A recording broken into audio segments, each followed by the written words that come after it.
Yeah. Cards on the table. Yeah. Real reason why you did I'm a Celebrity. Oh, well. So they first asked me in 2016 to go on I'm a Celebrity. And I thought, no, it's humiliating.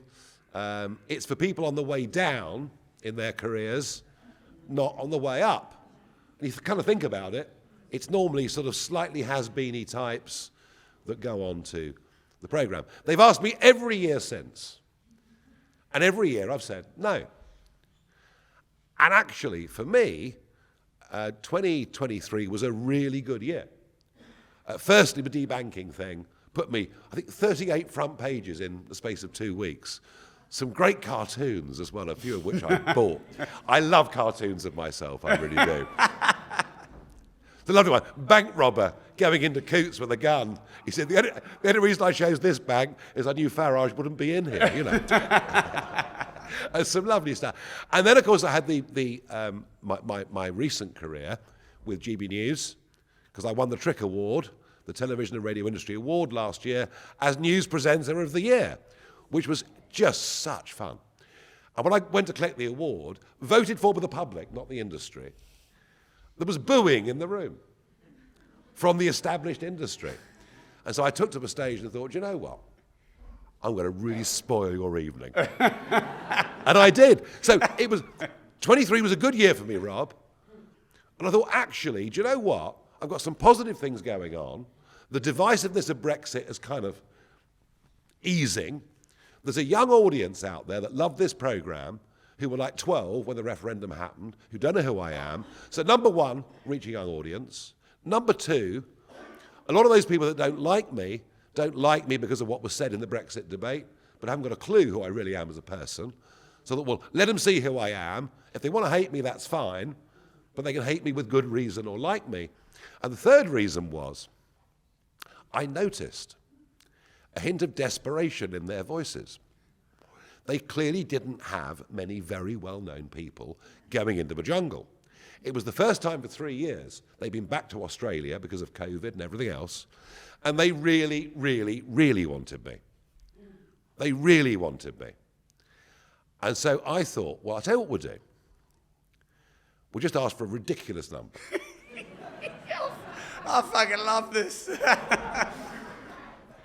We'll just ask for a number that is ludicrous, a number the likes of which they never even contemplated paying anybody. But, you know, there's like 2 weeks to go. You know, they're in trouble. They need me more than I need them. So I asked for a ridiculous number. They said, that's ridiculous. To which I said, go away, never think about it. They then came back and said, look, please can you make another offer? We're going to offer you X. You know, come back with a counter offer. We need to know by midday tomorrow.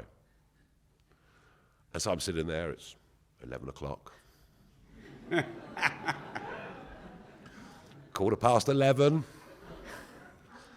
Am I going to be reasonable or wholly unreasonable? And I thought, they're in trouble. They think I'm going to blink. I'm bloody well not. So, first reason for doing it, reach a young audience. Second reason for doing it is to hopefully take away some of the negatives that people felt about me during a divisive national campaign. The third reason was it was a bloody great big paycheck. They paid up, so there we are.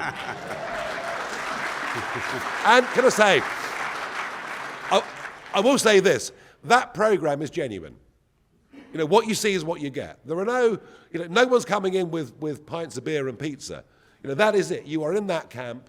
You've just got to get on with it. It's actually physically very, very tough. You know, I was double the age of most people in that camp.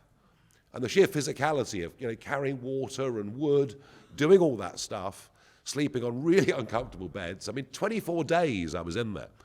And you know what? I'd do it again. I'd do it again. I loved it.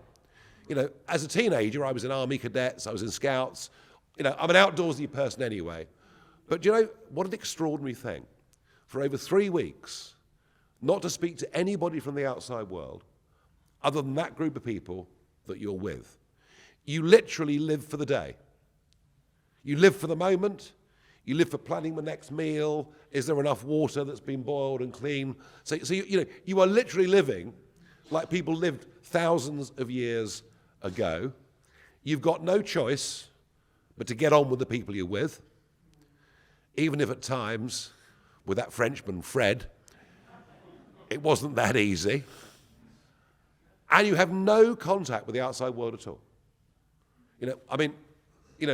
I've lived on these things since the late 1980s. So to have no access, no sugar, no coffee, which people miss badly, no tea, no news, no booze, which was a bit wobbly once or twice.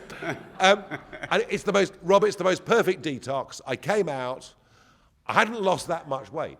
I'd lost about 3.5 kilos, so about half a stone. I hadn't lost that much weight, I just changed shape. I'd toned up, I was the fittest I've been since I was in my 20s, both physically and mentally. And so I'd do it again. And I think, maybe at some point in all of our lives, having a week or two where we literally just, get a retreat or whatever it is, it's done me a lot of good. Wow. A lot of good.